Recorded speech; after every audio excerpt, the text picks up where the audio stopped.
గట్టిగా జడ్జీలు లాయర్లు జర్నలిస్టులు ఎవరిని వదలలేదు. బీఆర్ఎస్ వ్యతిరేకులే టార్గెట్గా ఫోన్ ట్యాపింగ్. 300 మందికి పైగా ఫోన్లను ట్యాప్ చేసిన తిరుపతి అన్న టీము. లిస్టులో పొంగులేటి, వివేక్, రాజగోపాల్ రెడ్డి, వెంకటరమణారెడ్డి, కొండలరెడ్డి. ఎన్నికల టైంలో వాట్సాప్ గ్రూపులు ఏర్పాటు చేసి ప్రత్యర్థుల డబ్బు పట్టివేత. యశోద ప్రతిమ హాస్పిటల్ నుంచి బీఆర్ఎస్ నేతలకు భారీగా డబ్బు పంపిణీ. టాస్క్ ఫోర్స్ ఒత్తిడితో బీఆర్ఎస్ కోసం 13 కోట్ల ఎలక్టోరల్ బాండ్ల కొనుగోలు చేసిన సంధ్యా కన్వెన్షన్ ఎండి శ్రీధర్ రావు, భుజంగరావు, తిరుపతి అన్న స్టేట్మెంట్స్ లో వెలుగులోకి సంచలన విషయాలు వచ్చినట్టు. ఈ లుచ్చలు చూడు ఏం చేసిరో. సిగ్గుచేటు వాళ్ళు ఆ కాకి డ్రెస్కే చీడపురుగులు అసంటోళ్ళు. వీళ్ళతోటి మొత్తం అందరికీ చెడ్డ పేరు వచ్చి పడవుతుంది. ఇప్పుడు ఏమవుతుందంటే ఇక వాళ్ళు ఆఖరికి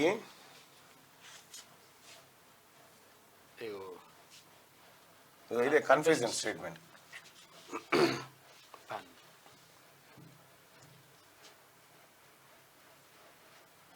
మొత్తం ఇచ్చినంత మొత్తం ఎక్కడికక్కడ ఎవడు పెద్ద ఆయన అంట, పెద్ద కేసీఆర్ ని పెద్ద ఆయన అని పెట్టుకోరు. ఆయన పేరు పెద్ద ఆయన అని పెట్టుకున్నారు అట్లా. ఇక చూడు ఇదే రిమాండ్ రిపోర్ట్, ఏది confusion statement.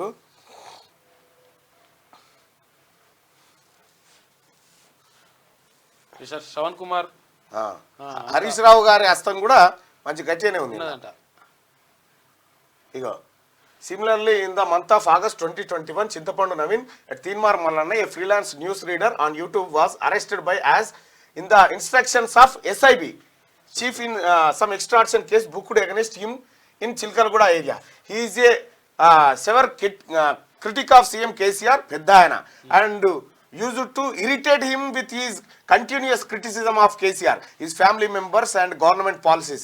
He had contested MLC graduate constituency elections in early 2021 and had given tight fight to the TRS party. SIB chief had been asked by CM, SIB chief has been asked by CM to put him under continuous surveillance, and Pranit Kumar used to share information about Teenmar Mallanna to me regular based on his surveillance. We also used to discuss about teaching him a lesson severally so that he becomes silent completely. అతను అంటే Teenmar మల్లన్నను complete గా గొంతు నొక్కడానికి చాలా పెద్ద treatment ఇవ్వాలని చెప్పి వీళ్ళు discuss చేసుకురట. మాట్లాడకుండా చేయాలని చెప్పి చాలా పెద్ద డిస్కషన్ జరిగిందట. వీళ్ళ ముగ్గట సీఎం కేసీఆర్ అడిగిందట. సీఎం కేసీఆర్ తీన్మార్ మల్లన్న మీద పూర్తి స్థాయిలో నిఘా పెట్టండి అని చెప్పిండట. తన ఫోన్ ట్యాప్ చేసి నేను కూడా కేసీఆర్ పైన కేసు పెట్టబోతా ఉన్నా, కేసీఆర్ అండ్ వీళ్ళపైన కూడా కేసు పెట్టబోతా ఉన్నా. ఇక అలాగే ఈడేవాడు 12 ఎకరాల ఉండేగా వాడు పత్తకు దొరుకుతలేడు, వాడు యాడున్నా పట్టుకునేడే, ఇడిచిపెట్టేది అయితే లేదు. వాడు నువ్వు తప్పించుకోరా బాయ్. ఇక నేను ఎట్టి పరిస్థితిలో పట్టుకోవచ్చుడే. 12 ఎకరాలు తీసుకొచ్చి ఇచ్చేసి ఏడున్నదో. ఇగో ఈ రకంగా నేను గతంలోనే చెప్తున్నా, నా ఫోన్ ట్యాప్ చెప్తుర్రు అని చెప్పి ఇగో ఇదే ఇవాళ రిమాండ్ రిపోర్ట్ లో బయటపడ్డది. వాళ్ళే చెప్పిండ్రు. కేసీఆరే చెప్పిండట. కేసీఆర్ఏ ఎవరికి? ఎస్ఐబి చీఫ్ కి చెప్పిండట, ఇంటెలిజెన్స్ బ్యూరో చీఫ్ కి. ఎస్ఐబి చీఫ్ హ్యాడ్ ఇగో చూసుకోరు సార్. ఇగో ఇది కేసీఆర్ కథ, ఇది కేసీఆర్ వ్యవహారం. ఇంకా వీళ్ళే కాదు, ఇంకా చాలా మంది ఉన్నారు ఆ రోజు. అయితే ఈ పెట్టిన కేసు అన్ని ఎందుకు పెట్టిరంటే కేసీఆర్ ఇరిటేట్ చేస్తుంది కాబట్టి ఈ కేసు బుక్ చేసినామని చెప్తారు. ఇలా ఈ కేసులు బుక్ చేసినాం ఎందుకంటే, ఈ కేసు ఎందుకు బుక్ చేసినామంటే ఈ గవర్నమెంట్ పాలసీస్ను వీటన్నిటినిగో అండ్ గవర్నమెంట్ పాలసీస్ని క్రిటిక్ చేస్తూ ఉన్నాడు, తర్వాత కేసీఆర్ను ఇరిటేట్ చేస్తూ ఉన్నాడు అని కేసీఆరే చెప్పిండట. కేసీఆర్ఏ చెప్పి నన్ను అరెస్ట్ చేసినప్పుడు కూడా కొంతమంది ఆఫీసర్లు అడిగారు, నైట్ ఐపీఎస్ ఆఫీసర్ వాళ్ళు కూడా అడిగారు. ఎవరు అడిగారంటే అది ఒక లేడీని అట్లా మాట్లాడొచ్చా సుదర్శన్ అంటే నేను అన్నా. అట్లే మళ్ళీ ఏమంటున్నట్టు వాళ్ళు ఏమన్నారంటే వాళ్ళ పేరు ఎందుకని, అది మీ అక్క చెల్లెలు అయితే ఇట్లా చేస్తాం అంటే, మా అక్క చెల్లెలు అయితే మూతి పనులు రాలగొడతాం మేడం, ఎందుకంటే ఇటువంటి గివి ఏరు కదా చెప్పేసి. జడ్జీలు లాయర్లు జర్నలిస్టులు ఆఖరికి జడ్జీలే కూడా హైకోర్టు జడ్జీల ఫోన్లు కూడా ట్యాప్ చేసిరట. చూసుకో ఎంత పెద్ద నీచిలో. టాస్క్ ఫోర్స్ ఒత్తిడితో బీఆర్ఎస్ కోసం సంజయ్ శ్రీధర్ రావు కాల్ చేద్దాం ఒకసారి. ఇగో ఎలక్ట్రోల్ బాండ్లు ఇవ్వాలని చెప్పేసి ఒత్తిడి వేసి ఆయనతో వేయించారు, పైసలు వేయించారట. చూసుకో ఇక వేస్తందుకు కూడా ఇల్లే ఇక వస్తాదులు 13 కోట్లట ఆయన దగ్గర. టాస్క్ ఫోర్స్ ఒత్తిడితో బీఆర్ఎస్ కోసం 13 కోట్లు. అన్న గుడ్ మార్నింగ్ అన్న. 13 కోట్లు ఎలక్టోరల్ బాండ్లు కొనుగోలు చేసిన సంధ్యా కన్వెన్షన్ ఎండి శ్రీధర్ రావు అని నిజమేనా అన్న ఇది? ఈ టాస్క్ ఫోర్స్ కారణంగా ఇచ్చిరా అన్న మీరు? ఒత్తిడి కారణంగా నిజంగానే ఇచ్చిరా?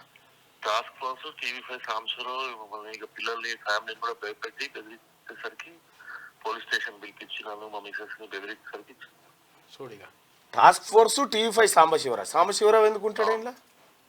సాంబశివరావు మొత్తం పైరవీ చేసినప్పుడు ఆయన భుజంగరావు కూడా స్టేట్మెంట్ అదే ఇచ్చింది కదా, 2 కోట్ల రూపాయలు సాంబశివరావు. 2 కోట్ల రూపాయలు సాంబశివరావుకి ఇచ్చినట్ట? అవును.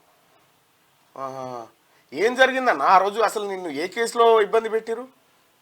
మాకు యాక్చువల్గా కన్వెన్షన్ సంధ్యా కన్వెన్షన్ 2020లో ప్రభాకర్ వియంకులు రవీంద్రరావు అని మురళీకృష్ణారెడ్డి మ్యాట్ ప్రాజెక్ట్స్ ఇద్దరు లీజింగ్ తీసుకుంటామని వచ్చారు. మేమైతే మా బిజినెస్ ఓన్లీ లీజింగ్ బిజినెస్, మేము డైరెక్ట్ బిజినెస్ చేయమేది. రెంట్కి అంతకు ముందు నిమంత్రుడు 2013 నుంచి 20 దాకా ఉండేవాడు క్యాటరర్. అతను ఖాళీ చేయగానే ఇతను వీళ్ళు వచ్చారు తీసుకుంటామని లీజ్కి ఇచ్చాము. లీజ్కి ఇచ్చిన తెల్లారి మా పక్క ల్యాండ్ మేము బ్యాంక్ ఆప్షన్ లో కొన్న ల్యాండ్ మైహోం రామేశ్వరం కబ్జా పెట్టారు. ఇక మా మీద కేసులు పెట్టడం స్టార్ట్ అయింది. తర్వాత పోలీస్ స్టేషన్ లో అప్పుడు మా ఎదురుగా గచ్చిపోలి పోలీస్ స్టేషన్ లో ఈ ప్రభాకర్ బామ్మారిని శ్యామ్ సుందర్ అని ఏసీపీ మేము వెళ్ళి కేసు మా సేల్ డీడ్ ఉంది డాక్యుమెంట్ ఉందంటే కూడా మమ్మల్ని పట్టించుకోలేదు. కన్వెన్షన్ లో కూడా ఇక వీళ్ళు ఎట్లా అంటే నెక్స్ట్ డే నుంచి కన్వెన్షన్ లో కూడా మమ్మల్ని రానియకుండా సెక్యూరిటీని పెట్టి లోపలికి కూడా రానిది ప్రాపర్టీ చేసి ఇక మేము కాదు రెంట్ ఇవ్వలేదు 6 months. ఇక అప్పుడు ఎవరినో పట్టుకొని వెళ్ళి కూర్చొని మాట్లాడి 15 కోట్ల రూపాయలు ఇచ్చి కన్వెన్షన్ ఖాళీ చేయించుకో. 15 కోట్ల రూపాయలు? అవును. 13 కోట్లే అంటారుగా? 13 కోట్ల ఎలక్ట్రల్ బాండ్స్. ప్రభాకర్ వియంకుడు రవీంద్రరావు ఫస్ట్ మా దగ్గర బ్లాక్ మెయిల్ చేసి తీసుకుని 15 కోట్లు కన్వెన్షన్ ఖాళీ చేయడానికి. ఆ ఎపిసోడ్ లో వీళ్ళు సాంబశివరావు నాకు తెలుసు నేను చూసుకుంటా మంచిగా నేను అది చేస్తా ఇది చేస్తా నాకు వాళ్ళు తెలుసు వీళ్ళు తెలుసు అని చెప్పి మా దగ్గరికి వచ్చాను.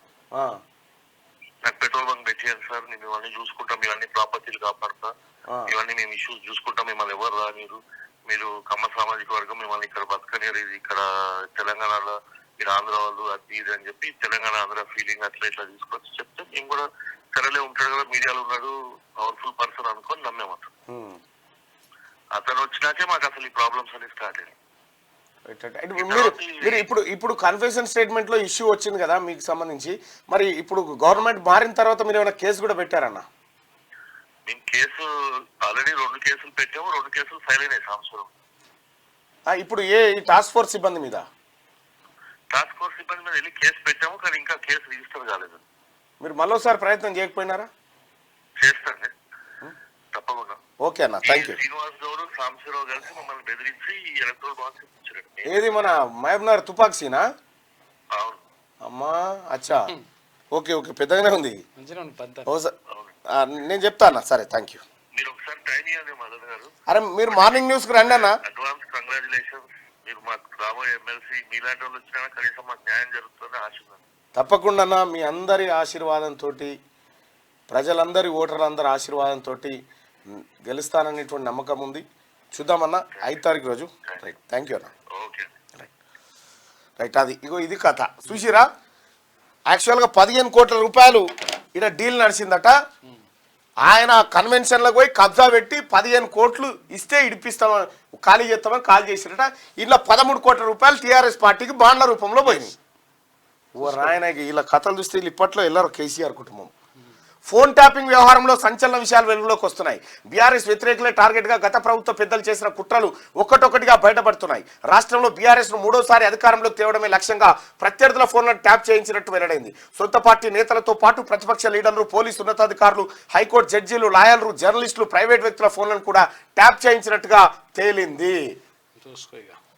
ఇది జడ్జీలు, లాయర్లు, జర్నలిస్టులు ఎవరిని కూడా వదలలేదట. బీఆర్ఎస్ వ్యతిరేకులే టార్గెట్గా ఫోన్ ట్యాపింగ్కి పాల్పడ్డారట. ఇగో ఇది అయ్యా కేసీఆర్ నీతి జాతికి ఇది. నా ఫోన్ ట్యాప్ చేసి నేను మొత్తుకుంటూనే ఉన్నా. యాక్చువల్గా ఏంటంటే నేను ఫోన్ వాడా. ఫస్ట్ ఆఫ్ ఆల్ ఫోన్ ఏం చేస్తా అంటే మా ఆఫీస్ వాళ్ళకి డైవర్ట్ పెట్టి ఊకుంటా.